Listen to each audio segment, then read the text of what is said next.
कभी सोचा है कि अगर हम धरती में और गहरा खोदते जाएं तो क्या होगा? हम कहां पहुंचेंगे? क्या हमारे नीचे कोई गुप्त दुनिया है? क्या नर्क का कोई द्वार हो सकता है? ये सवाल अजीब लग सकता है, लेकिन कुछ वैज्ञानिकों ने सचमुच इसका जवाब ढूंढने की कोशिश की और उन्हें जो पता चला वो चौंकाने वाला था। आज हम आपको एक असाधारण प्रयोग के बारे में बताएंगे जिसे पूरा होने में 25 साल लगे और जिसके नतीजों ने दुनिया को हिलाकर रख दिया। हम बात कर रहे हैं कोला सुपर डीप बोरहोल की, जो धरती का सबसे गहरा गड्ढा है। लेकिन इसे बंद क्यों कर दिया गया? क्या वैज्ञानिकों को कुछ भयानक मिला? आइए इस रहस्यमयी कहानी को शुरू से जानते हैं।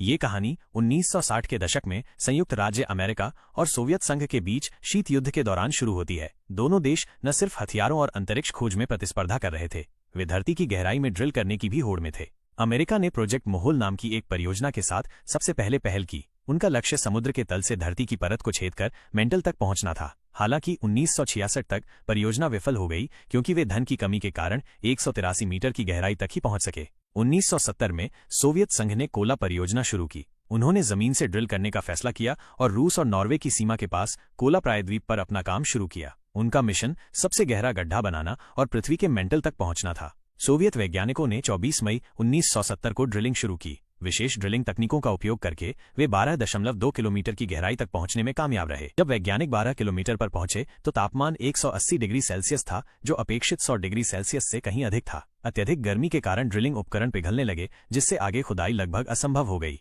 चट्टानों का व्यवहार इस गहराई पर चट्टानें प्लास्टिक की तरह व्यवहार करती थीं और ड्रिलिंग को बेहद मुश्किल बना देती थीं। रहस्यमयी आवाजें 1983 में परियोजना अचानक रोक दी गई और इसके पीछे का कारण डरावना था। एक डरावनी कहानी फैली कि जब वैज्ञानिकों ने छेद में एक माइक्रोफोन उतारा तो उन्हें लोगों के चीखने की आवाजें सुनाई दी।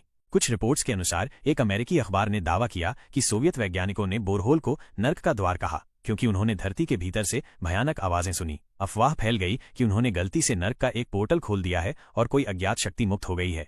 हालांकि वैज्ञानिकों ने इस दावे को झूठा बताया। उन्होंने समझाया कि इतनी गहराई पर आवाजें रिकॉर्ड करना बिल्कुल असंभव था। भले ही परियोजना कभी पूरी नहीं हुई, लेकिन इसने कुछ महत्वपूर्ण खोजें की। अधिक गहराई पर पानी। वैज्ञानिकों को 12 किलोमीटर गहरी पानी मिला, जो पहले इतनी गहराई पर असंभव माना जाता था। उन्होंने 2 अरब साल पुराने सूक्ष्म जीवाश्म भी खोजे, जिससे साबित होता है कि पृथ्वी पर जीवन अकल्पनीय रूप से लंबे समय से मौजूद है। क्रस्ट और मेंटल की सीमाएं अलग हैं। पहले वैज्ञानिकों का मानना था कि एक निश्चित गहराई पर ग्रेनाइट खत्म हो जाएगा और बेसाल्ट शुरू हो जाएगा। हालांकि कोला सुपर डीप बोरहोल ने इस धारणा को गलत साबित कर दिया।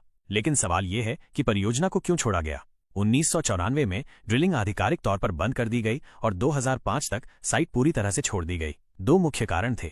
तकनीकी चुनौतियां। अत्यधिक गर्मी ने आगे ड्रिलिंग असंभव बना दी। सोवियत संघ का पतन। 1991 में सोवियत संघ का पतन हो गया, जिससे परियोजना के लिए वित्तीय सहायता बंद हो गई। आज कोला सुपर डीप बोरहोल एक वीरान जगह है। बस एक 12 इंच चौड़ी धातु की